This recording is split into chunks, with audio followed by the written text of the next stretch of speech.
اچھا ہارون بھائی، بہرور نگر سے ہمیں جوائن کیا ہے آپ کے دوست عمران خان صاحب نے بھی. جناب کیسا ہارون، کیا حال ہے؟ اٹھ کے جفی پائی اللہ کا دی. شکر ہے. اور جپیاں ہماری ڈلتی رہتی ہے بس یہی. آج تو باقی میں میرا چیتا لگا، تو نے میرے جگر ہارون صاحب کو بلایا یہاں پر. جن چیتے تو بنا لینا، تیرا اپنا زو ہونا چاہیے. ہارون صاحب ویسے جتنا آپ نے انہیں سپورٹ کیا ہے شاید ہی کسی دوسرے صحافی نے کیا. بس اب کبھی کبھی افسوس بھی ہوتا ہے اس پہ. تب کیا سی نا اگلی باری ملو تو میری انجی ہوں ہے. خان صاحب کہتے تھے کہ میرے سوا تم واحد آدمی ہو جس بات پہ بلیو کرتے ہو کہ میں پرائم منسٹر بن جاؤں گا. میں نے انہیں اس دن ایک واقعہ سنایا تو بالکل حیرت زدہ ہی رہ گئے. ابھی یا پہلے؟ یعنی یہ کوئی 15 برس پہلے کی بات ہوگی. 16. انہوں نے کہا تم واحد آدمی ہو جو بلیو کرتے ہو. میں نے کہا خیال اللہ کی طرف سے ہوتا ہے. میرے دل میں یہ خیال جم گیا.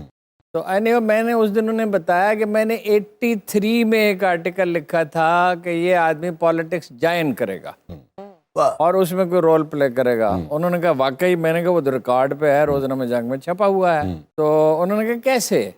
میں نے کہا اس لیے کہ آپ ایک رومانٹک آدمی ہیں. بزنس آپ کر نہیں سکتے، نوکری آپ کر نہیں سکتے، اس کے بعد پالیٹکس کا آپشن رہ گیا تھا. تو میرا خیال تھا کہ ایسا ہو جائے گا. چنانچہ میں نے انہیں موصوف کو 96 سے سپورٹ کرنا شروع کیا. رومانٹک تو وسیع شاہ صاحب بھی نیوی وزیر اعظم بنے گے.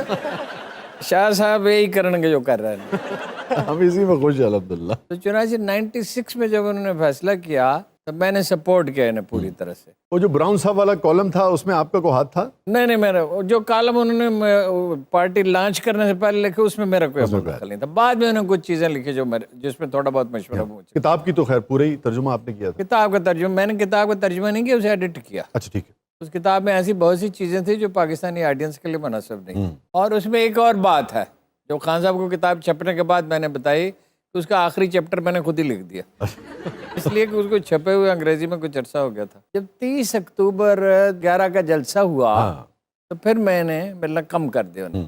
پھر وہ کہتے تھے، اصرار کرتے. میں نے کہا تمہارا کام بن گیا. ویسے آپ نے یہ بڑا کمال کا تعلق رکھا ہے. 1 دہائی سے زیادہ آپ ان کے حق میں لکھتے رہے. جب کوئی نہیں لکھتا تھا، جب کوئی نہیں لکھتا تھا آپ مستقل لکھتے تھے. یہ کپتان کا لقب یا نام جو ہے یہ بھی آپ ہی کا دیا ہوا ہے. میرا کپتان ایکسرسائز کر رہا ہے، میرا کپتان سارا یہ جو تھا.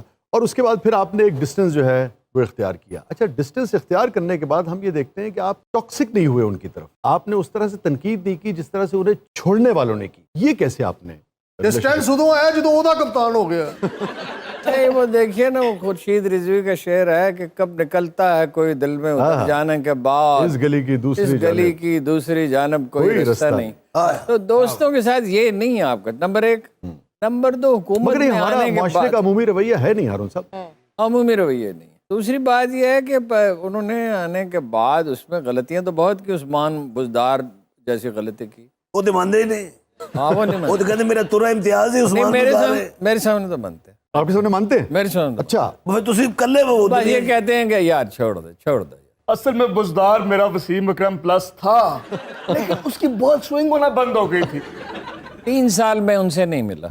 جب وہ اقتدار میں آ گئے تو وہ میسج بھیجتے رہے مگر میں ان سے ملا نہیں. اس کی ایک وجہ تھی، ویسے بھی حکمرانوں سے مل کے کیا کرنا. تو وہ اپنا 3 سال کے بعد انہوں نے کہا، ان کے ملٹری سیکٹری جو میرے ذاتی دوست تھے، ملٹری سیکٹری ہونے کی وجہ سے نہیں، ویسے میرے دوست چلے آتے تھے. وہ تو انہوں نے کہا اب تو جا رہا ہے، اب تو مل لو.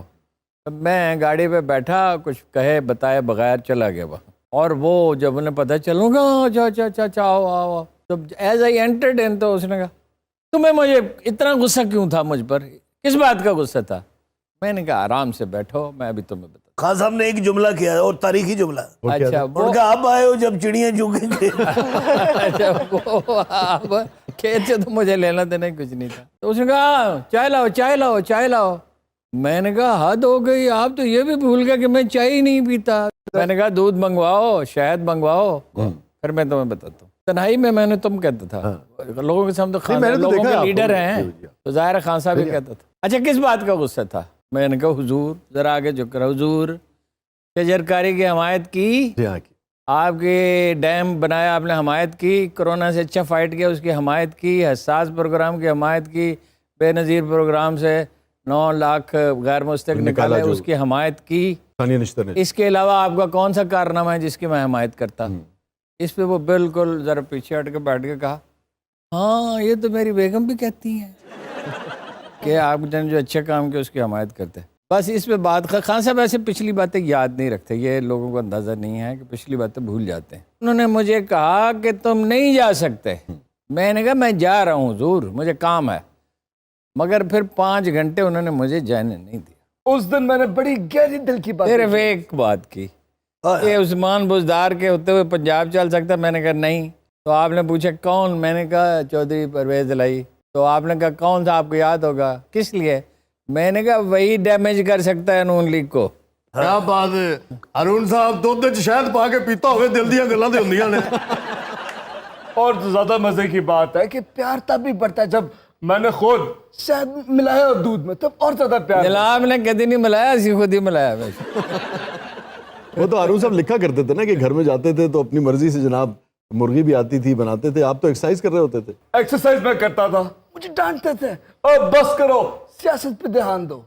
میں کہتا تھا کہ پش اپس لگانے سے ہی بندہ وزیر اعظم بنتا ہے, ویسے نہیں بنتا. وہ کہا انہوں نے یہ تھا کہ آؤ تو میں ایک ورزش سکھاؤں جس سے ٹانگیں لوہے کی ہو جائیں گی. اچھا. میں نے کہا ٹانگیں گوشت پوشت کی ٹھیک ہوتی ہیں, آپ اپنے لوہے کی بتائیں. کاش لوہے دیاں لتاں ہون بندہ مکڑا تے اس نال چمڑ جاندا جناب. خان صاحب دی کوالٹی ہے جہاں بھی گیس ملنی چاہے انہوں ایکسرسائز کرا دیں. یہ تو اطہر صاحب اچھی بات ہے, فزیکلی تو انسان کو فٹ ہونا چاہیے. آدمی کو دماغی طور پہ بھی تو فٹ ہونا. ایک اجے کالم کا فکرہ اس پہ بہت موصوف ایک دن ناراض ہوئے. اچھا. وہ میں بیٹھا انتظار کرتا رہا یہ زمان پارک والے گھر میں, تو وہ اپنا کوئی آدھا گھنٹہ ورزش کر کے آئے. علامہ صدیق اظہر صاحب ساتھ تھے. تو کہنے لگے جسم پہ بھی انویسٹمنٹ کرنی چاہیے. میں نے کہا ذہن پہ بھی کرنی چاہیے یا نہیں؟ تو میں نے نہیں کی. میں نے کہا ہارون صاحب نے اس فکر تو بعد خان صاحب نے کیا ہارون صاحب اقتدار سے بعد ملیں گے. نہیں, اقتدار میں وہ مجھے بلاتے رہے.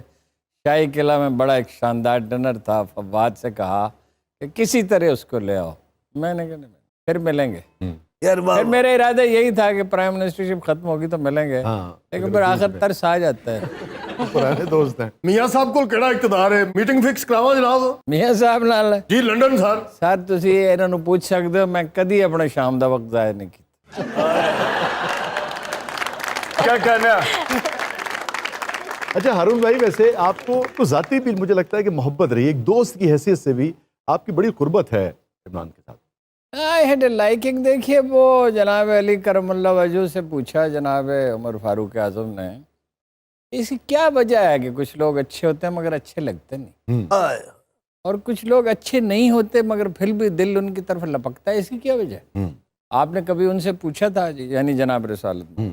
تو انہوں نے کہا میں نے پوچھا تھا. تو آپ نے فرمایا کہ روز ازل جو لوگ اکٹھے تھے جی ہاں روح ہے, تو وہ اور اس دنیا میں بھی ایک دوسرے کی طرف مائل ہوتے ہیں. یہ ایک ذرا پیچیدہ موضوع ہے, اس وقت نہیں بات ہو سکتی. مجھے ایک شعر یاد آ گیا. اسما کو اسما سے نسبت ہوتی ہے. آپ لطف لیں گے اس کا. کون کہتا ہے ملاقات میری آج کی ہے, کون کہتا ہے ملاقات میری آج کی ہے, تو میری روح کے اندر ہے کئی صدیوں سے. یہ واقعہ بھی یہی ہے.